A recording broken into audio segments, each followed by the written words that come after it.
Oliveira, as informações do Palmeiras que jogou sábado e ganhou. Fala, Yara. No sábado, o Palmeiras venceu o Mirassol por 3-1 de virada na Arena Barueri pela 10ª rodada do Campeonato Paulista. E com o resultado, o Verdão garantiu a classificação às quartas de final de forma antecipada pela 3ª temporada consecutiva. Neste ano, o Palmeiras assegurou a vaga no mata-mata ainda com 3 jogos a disputar. O Verdão ocupa neste momento a primeira posição do Grupo B, com 21 pontos, e já superou as marcas nas 2 últimas edições do torneio. Em 2022, garantiu a vaga com 2 jogos de antecedência, enquanto em 2023 se classificou ainda na 10ª rodada. E o elenco folgou no domingo e se reapresentou hoje para dar início à preparação para enfrentar a Portuguesa na quarta-feira, às 7h30 da noite, no Canindé, pelo jogo adiado da 5ª rodada. Inclusive, Abel Ferreira pode aproveitar a oportunidade para descansar seus principais jogadores. Palmeiras que ganhou. Eu acho que eu gosto desse... Eu pelo menos concordo, eu não tenho que gostar de nada. Eu concordo com esse movimento do Abel na tentativa de acomodar Aníbal, Zé, Richard e Veiga com 2 atacantes na frente. Eu só acho que... E principalmente sem o Dudu, que ainda não tá à disposição, né? Então eu acho interessante esse meio-campo, acho um meio-campo muito forte fisicamente, os caras são técnicos pra jogar, Aníbal sabe jogar, Richard sabe jogar, Zé sabe jogar e Veiga nem se fala. Então assim, acho um meio-campo completo, tá? Não sei se o time vai se desenvolver dessa forma, só com linha de 4 atrás, com apenas 2 zagueiros, mas gosto demais desse meio-campo do Palmeiras. Acho muito forte, um dos melhores do país, sem dúvida nenhuma. E o Lázaro? O rapaz não tem recebido chances não, né? Só jogou um jogo até agora, pouquíssimos minutos, desde que foi contratado pelo Palmeiras. Interessante, né? Porque é um jogador que estava na Espanha, estava jogando Campeonato Espanhol e ele não era titular do clube dele, né? Um clube que fecha a raia no Campeonato Espanhol, Almeria. Mas ele jogava, ele entrava nas partidas. Ele era um cara que era utilizado com frequência no time espanhol. E a gente tem sempre essa impressão de que, poxa, o cara joga na Europa, ele vai chegar aqui, ele vai jogar. E ele não tá jogando. No Palmeiras ele não tá conseguindo jogar. Pelo menos até agora não tem sido opção do técnico Abel Ferreira. Eu gostei da escalação sábado. O Palmeiras jogou depois de muito tempo com 2 zagueiros só, né? Porque contra a equipe do Mirassol, o Marcos Rocha foi lateral mesmo. Ele foi lateral direito. E o Piquerez lateral esquerdo. Jogaram na zaga Luan e Murilo. O Gomes está machucado. Eu gostei. Eu achei que ficou um time com mais atacantes, né? Mais jogadores que sabem fazer gols. E o Palmeiras, com mais atacantes, fez mais gols. Converteu melhor as oportunidades. Por exemplo, entraram Breno Lopes e Rony. Entraram 2 atacantes. Saíram os 2 que estavam jogando, o Hendrick e o Flaco Lopes. Entraram Breno Lopes e Rony.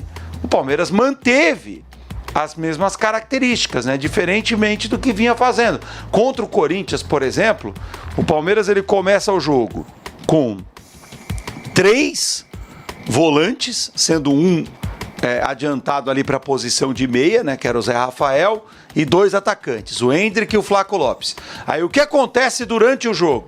O Abel Ferreira, ele vai tirando os jogadores, então o Zé Rafael, que era o meia, que era um volante improvisado como meia, ele tira e coloca mais um volante. E ficam 3 volantes mesmo. E aí ele tira o Hendrick e o Flaco Lopes, coloca um atacante, o Rony, e coloca o John, mais um meia. Então ele terminou o jogo com 3 volantes, um meia e só um atacante. E, inevitavelmente, ele coloca o time para trás com essas mudanças. Ah, eu discordo, hein? E coloca. Contra o Corinthians, sim. É isso. Poxa vida. Você vai falar que o empate foi por conta disso? Não. Você tira atacante, põe atacante. Não tem necessidade de voltar para trás num jogo que você tá ganhando e dominando. O Abel escalou o time certo e fez as substituições certas. Manteve o time com poder de fogo no ataque. Você tem Aníbal, Richard, Zé e Veiga. O Veiga não tava contra o Corinthians. Não, tudo bem, mas tudo bem. Você vai ter Aníbal, você vai ter Zé, Richard e Veiga. Ou pode ser um outro meia qualquer. certo? Você vai ter Endrick e Flaco Lopes. Você vai fazer um jogo de imposição. Você vai fazer um jogo em que você vai ficar com a bola o tempo inteiro e você não tá recheado de atacantes. Não. O Corinthians... Tem três homens de frente muito bons, muito poderosos. O Veiga, o Rafael, o Endrick e o Flaco Lopes. Mas eu não estou discutindo aqui a escalação, eu estou discutindo as substituições. Foram substituições. Eu acho que o problema. Foram substituições equivocadas. Que o comportamento o John John estava entrando em todos os jogos do Palmeiras e atacantes não estavam entrando. Mas, enfim, eu entendo que fazendo mais vezes o simples, né? Quer dizer, tira atacante, coloca atacante, tira meia, coloca meia, o Palmeiras tem mais chances de se manter também forte no ataque. E a gente mencionou aqui, né, o bom jogo do Mirassol, saiu na frente. Quando toma o gol de empate do Palmeiras, o Mirassol continua jogando bem, só que a qualidade individual dos jogadores do Palmeiras é muito maior. Aí fica difícil competir. E a gente discutiu durante toda a semana, né, que o Palmeiras teve Aníbal, Richard Rios e Zé Rafael jogando muito bem contra o Palmeiras.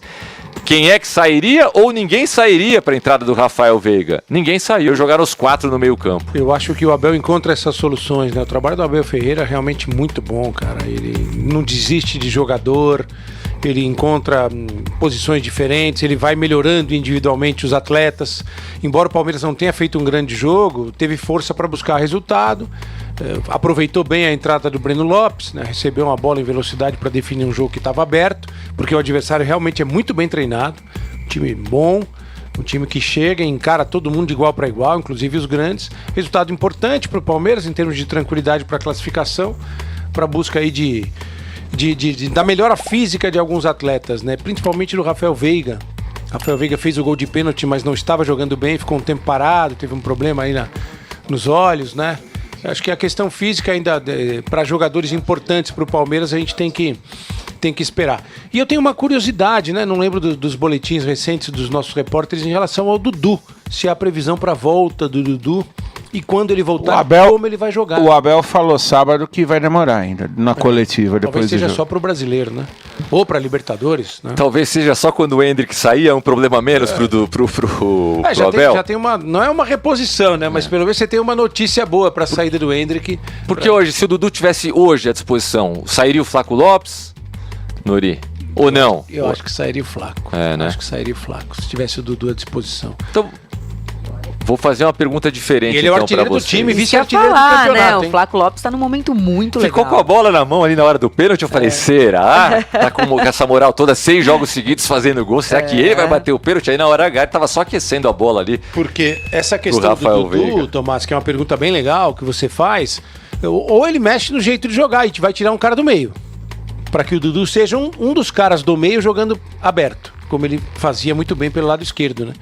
Mas você vai mexer esse Aníbal Moreno aí, se tirar o cara do time hoje, a torcida vai chiar. Então, mas aí tem que tirar um cara do meio e tem que tirar um zagueiro, né? Porque ele jogou sem zagueiro no final de semana porque estava sem o Gustavo Gomes. Não sei se ele vai continuar querendo ter 3 zagueiros. Que não, pela entrevista dele não. Ele falou que o time ficou bem exposto com 2 zagueiros apenas marcando. Mas aí a exposição a que ele fala, que ele se refere, não é nem acho que na defesa, é no meio.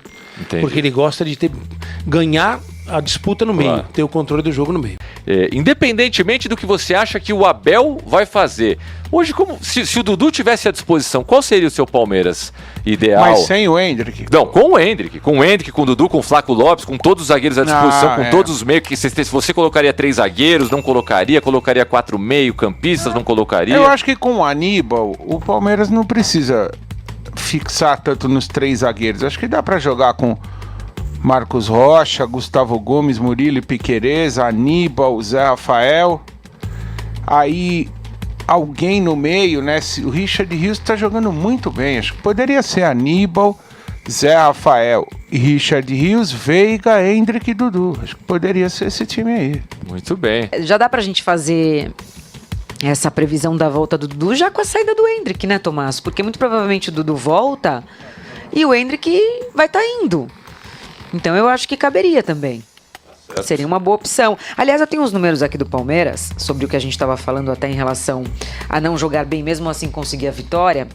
né, sobre ser um time muito compacto, ainda mais em momentos quando o time não joga bem ou toma um gol, que não se perde, né? Continua jogando da mesma maneira como se nada tivesse acontecido.